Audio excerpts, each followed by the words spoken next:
बुंदेलखंड के लोगों का प्यार ही ऐसा है। बाकी तो जितना प्यार करते करते हैं, लेकिन बुंदेलखंड के लोग ऐसा लगे कि जैसे हम अपने घर से मामा के घर जाते हैं तो मामा के घर का जो आनंद आ जाता, माँ भी मिलती है, मामा भी मिलते हैं, दोहरा आनंद आता। जोरदार अभिनंदन करें अपने इस बुंदेलखंड की धरती के लिए। क्या बुंदेलखंड के लोग आला उदल गाते हैं, क्या आनंद आया। बड़े लड़ैया महुआ वाले जिनकी मार सही ना जाए, एक को मारे दो मर जाया, तीसरा धोस खाए मर जाए, मरे के नीचे जिंदे घुस गए, ऊपर लाश दई सरकार। क्या क्या कल्पना की गई, कितना जोर और कितना अपना उस समय का गौरवशाली अतीत है।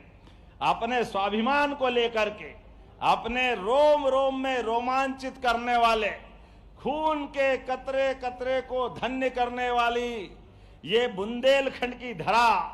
जब मैं आपसे यहाँ कोई बात कर रहा हूं तो ऐसा लग रहा है कि जितने प्रकार के काम यहाँ हो सकते हैं वो सारे काम कराने के लिए मुझे कोई परेशानी नहीं।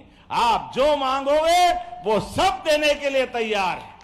हमारे बुंदेलखंड के लिए आज का समय मैं और आनंद और गर्व के साथ बता सकता हूं।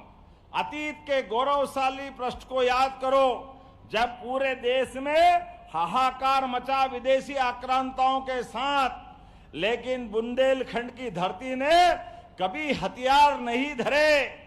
जब तक सांस में सांस रही, देश का स्वाभिमान नीचे नहीं गिरने दिया, अपने बलबूते पे सदैव लड़ते रहिए आनंद के साथ। और भारत माता को वो पक्ष दिखाया जिससे पूरे देश ने प्रेरणा ली। मैं आज के इस अवसर पर जब आपसे ये सारी बातें कर रहा हूं तो आज मैं दो तीन बातें और दोहराना चाहूंगा। कितने खराब बात है, अरे हमारे इस देश की संस्कृति कितनी गौरवशाली। हमारे यहाँ तो हमने अपनी सरकार में बनने के बाद 2024 का वर्ष तो गोवंश के रूप में करा। अरे गौ माता में 33 करोड़ देवी देवता का वास होता है। आप बताओ, ऐसी गौ माता को नमन करते हुए हमारी संस्कृति, जब गोपाल कृष्ण के भगवान के जगह जगह तीर्थ बनाने वाली, जो मथुरा का महत्व है, जो द्वारका का महत्व है, वही तो हमारे मध्य प्रदेश का है। भगवान ने उज्जैन में आकर शिक्षा ली। नारायण नामक स्थान पर सुदामा और कृष्ण की दोस्ती हुई। 5000 साल बाद भी गरीब और अमीरी की दोस्ती का इससे बड़ा उदाहरण क्या हो सकता है। और भगवान की कल्पना, भगवान को कोई नाम से बुलाओ या मत बुलाओ, केवल गोपाल बुला दो, भगवान आनंद से झूम जाते हैं। गोपाल कृष्ण के लिए आनंद आ जाता है। और उनकी मोर पंख धरने वाली मुद्रा भगवान ने चाहे मथुरा या द्वारका या महाभारत के युद्ध में बड़े से बड़े राजमहल में जाए या छोटे से छोटे किसी गोपाल के घर पे जाए, सोने चांदी के मुकुट में खुश होने वाले काल में गोपाल कृष्ण ने मयूर पंख की जो इज्जत बढ़ाई, ये गांव की इज्जत है, गाय की इज्जत है। जोरदार अभिनंदन करें भगवान की उस भावना के लिए। ये भगवान ने जीवन भर अपना मयूर पंख नहीं छोड़ा और गौ माता को नहीं भूले। लेकिन ये कांग्रेसी कैसे मुंह से बोलते हैं, जब देखो जब उल्टी बात करते हैं। गौ माता, गोमांस, अरे तुमको इसके अलावा सूझेगा कि नहीं सूझेगा? अरे तुमको शर्म आना चाहिए। हमारी सरकार ने 2004 के बाद इस राज्य में कोई भी गोवध नहीं कर सकता, इसका कानून बनाया। जोरदार अभिनंदन करो हमारी सरकार ने। और गोमांस और गोवध की तो छोड़ो, गौ माता को कोई परेशान नहीं कर सकता है। अगर कोई गौ माता को परेशान करेगा तो बाहर नहीं घूमेगा, उसकी जगह जेल में होगी, जेल में। जोरदार अभिनंदन करो, उसको बाहर नहीं रहने देंगे। ये हमारी सरकार ने तय किया। हमारी सरकार में आने के बाद गौशालाओं की संख्या बढ़ा रहे हैं। जो गौशालाओं में प्रति गौमाता 20 रुपया था, उसको 40 रुपया प्रति गौमाता हमने चालू कराया। और आगे बढ़ते हुए हमने कहा केवल गौशाला में नहीं, मध्य प्रदेश दुनिया भारत में तीसरे नंबर पे दूध उत्पादन करने वाला प्रदेश है। तो तीसरे नंबर से इसको नंबर 1 पे लाना पड़ेगा। तो घर घर गौमाताओं को देने के लिए, दूध उत्पादन बढ़ावा देने के लिए अरे जब दूध का उत्पादन बढ़ता है तभी तो कृष्ण और बलराम होते हैं। घर में दूध मिलेगा, दही मिलेगा, मक्खन मिलेगा, घी मिलेगा, तो सब कुछ तो घर में अगर सब हो जाएगा तब तो कुपोषण दूर होगा। तो ऐसे में गौमाता के लिए जो दूध उत्पादन करे उसको गौमाताओं की दृष्टि से हमने कहा दूध डेयरी लगाने के लिए, दूध उत्पादन बढ़ाने के लिए अगर कोई 25 गाय माता का प्रोजेक्ट बना करके हमारा भाई गौशाला खोलना चाहेगा, 40 लाख रुपए की योजना रहेगी, 10 लाख हमारी तरफ से अनुदान देने वाले हैं। जोरदार अभिनंदन करो, ये हमारी योजना है। कांग्रेस ने कभी फूटी कौड़ी नहीं दी, कोई योजना नहीं बने। जीएसटी के माध्यम से भारत सरकार की लिस्ट को लेकर बड़े बेशर्मी से कांग्रेस के लोग बोलते, ये वही लोग हैं जो माता बहनों के लिए, लाडली बहनों के लिए कह रहे थे कि बहनों को पैसे मत दो, ये बहनें दारू पीती है। अरे शर्म आना चाहिए तुमको, तुम्हारे मुंह पे ये शब्द आता है कैसे है? कहीं गोमांस की बात करते हो, कहीं तुम बहनों को दारू पीने की बात करते हो। अरे शर्म आना चाहिए, माफी मांगना चाहिए तुम्हारे को। ये जब कभी भी हमने कोई गोवंश की तस्करी करते हुए लोगों पे कार्रवाई की, जहां कहीं भी कोई गाय माता के साथ गलत काम करने वाला व्यक्ति दिखा तो उसको बचाने के लिए कांग्रेस ही सबसे पहले आते हैं। तुम्हारी ये गोवंश के हत्यारों से दोस्ती क्यों होती है? कांग्रेसियों, तुम माफी मांगो इस प्रदेश के साथ। ये तुम्हारे उनसे रिश्तेदारी क्यों है? मान के चलो, हमारी सरकार किसी भी गौ माता के गोवंश को परेशान करना, गोवध करना, गोकसी करने वाले को छोड़ने वाली नहीं है। हमारी सरकार जहां भी होगा उसको जेल तक पहुंचाकर मानेंगे। लेकिन जब मैं आपसे बात कर रहा हूं तो आज अपने बीच किसानों के बीच में भी आया हूं। और किसानों के बीच जहां जहां प्रदेश के अंदर पीला मोजेक या किसी कारण से सोयाबीन की फसल खराब हुई, पूरा सर्वे करा रहे हैं। जहां अतिवृष्टि से फसलें खराब हुई उनको भी लगातार मुआवजा भी दे रहे हैं और भी देंगे। लेकिन यशस्वी प्रधानमंत्री ने 5,300 रुपए से ऊपर सोयाबीन का भाव कर दिया। जोरदार अभिनंदन करो श्रीमान प्रधानमंत्री नरेंद्र मोदी जी के लिए। तो जो हमारा एमएसपी का रेट है पूरे प्रदेश के अंदर हमारी सरकार के माध्यम से किसानों को ये रेट दिलाया जाएगा। जोरदार अभिनंदन करो। हमारी भावना के आधार पर किसी किसान को घाटा नहीं होने देंगे। ये एमएसपी के आधार पर हमारी सरकार ने तय किया है। पिछले बीते कल के दिन हमने धान पे बोनस देकर आए। पिछली बार सोयाबीन को 4,800 रुपए के आधार पर हमने एमएसपी पे अपने यहां रखवाने का प्रयास किया था। इस बार फिर प्रयास कर रहे हैं। अब की बार हमारे अपने किसान भावांतर योजना के माध्यम से उनके खाते में अगर वो उनकी 5,000 की सोयाबीन बिकती है तो 300 रुपए से ऊपर घर घर बोनस देंगे। 1 रुपए का घाटा किसान को नहीं होने देंगे। जोरदार अभिनंदन करें पूरे प्रदेश के किसानों की। मैं यहां से घोषणा कर रहा हूं, कहीं पर भी एमएसपी से कम अगर फसल बिकती है तो जो फसल में घाटा होगा मध्य प्रदेश सरकार वो देने को तैयार है। जोरदार अभिनंदन करो अपनी इस भावना के लिए। किसानों के साथ हमारी सरकार हर कदम पे खड़ी है।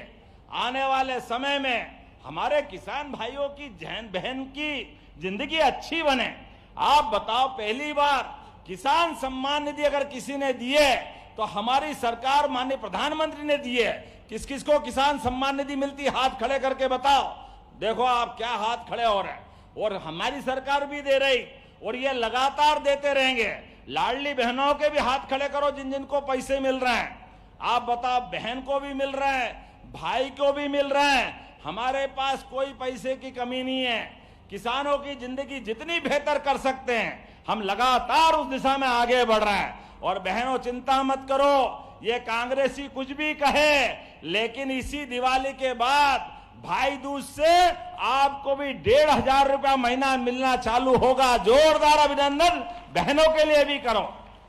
ये कांग्रेसी रोते रहेंगे, रोते रहेंगे, रोते रहेंगे और हमारे पास पैसे इतने हैं हम अपनी बहनों को देते रहेंगे, देते रहेंगे, देते रहेंगे, कोई तकलीफ आने वाली नहीं। अरे बहन बेटी के हाथ में पैसा दो, आशीर्वाद मिलता है। और बहनें भी अपने पैसे का एक एक पैसे का उपयोग अपने बच्चों को पढ़ाने के लिए, बुजुर्गों की दवाई के लिए, घर के परिवार के सब सदस्यों के लिए सबकी चिंता बहनें करती। ऐसे में उनकी चिंता अगर हम नहीं करेंगे तो कौन करेगा? ये काम हमारा है।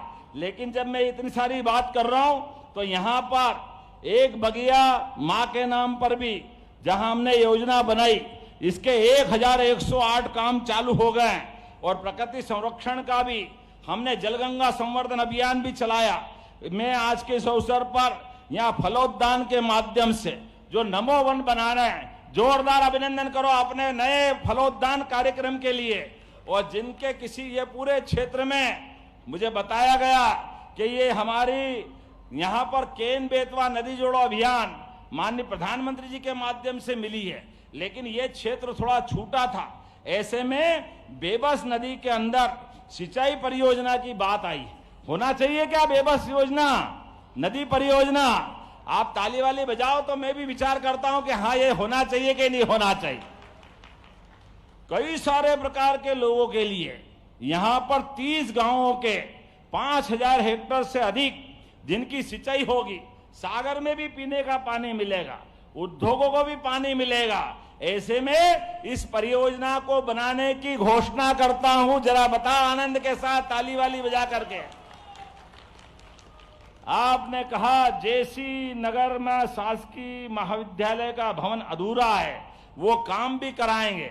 और आपने कहा गोविंद सिंह जी ने कि इसका नाम पंडित दीनदयाल उपाध्याय रखना चाहिए क्या? ताली वाली बजा के बताओ। इधर से नहीं बज रही है, जरा आप भी बताओ ताली वाली बजा करके जोरदार तरीके से। तो मैं अपने इस कॉलेज को जल्दी से पूरा करके दीनदयाल उपाध्याय जी के नाम पे रखने की घोषणा करता हूं। हमारे बच्चे पढ़े लिखे, जोरदार ताली वाली बजाओ तो मैं अगली बात करूंगा, नहीं तो लगेगा कि अगली बार बोलना नहीं है। गोविंद सिंह जी ने बहुत ठोक के बात करी, हमने भी कहा हमारे खजाने में कोई कमी नहीं, जो जो दे सकते वो सब देंगे। आपने कहा जेसी नगर में कन्या हायर सेकेंडरी स्कूल खुलवाना है, एक सांदीपनी आपका उच्चतर माध्यमिक विद्यालय बन गया है। ऐसे में कन्या हायर सेकेंडरी बहनों को भी पढ़ना चाहिए। पढ़ना चाहिए क्या, देना चाहिए अलग से हायर सेकेंडरी?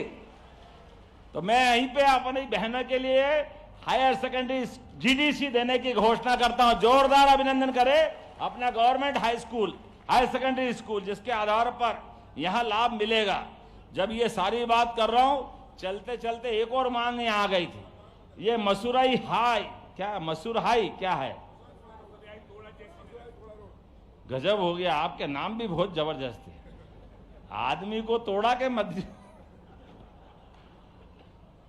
ये तोड़ा हथौड़ा गजब हो गया भाई। तो तोड़ा तरफदार मसूर हाई मार्ग, जिसमें कई सारे गांवों को लाभ मिलेगा, बनाना चाहिए क्या इस नए मार्ग को? इधर जरा बताओ, जरा बनाना चाहिए क्या? तो मैं मान के चलता हूं कि ये 25 किलोमीटर का 60 करोड़ की लागत से 7.5 मीटर का रोड, जोरदार ताली वाली बजाओ तो बोलता हूं, बनाने की घोषणा करता हूं।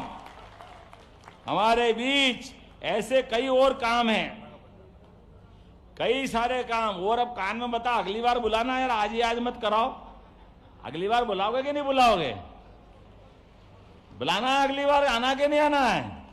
तो सुर्खी के लिए आपने कहा जेसी नगर में आए, आपने इतना बढ़िया कार्यक्रम करा, इसको नगर परिषद बनाना है। नगर परिषद, तो नगर पंचायत से नगर परिषद बनाने की घोषणा करता हूं आपके इसी क्षेत्र के लिए।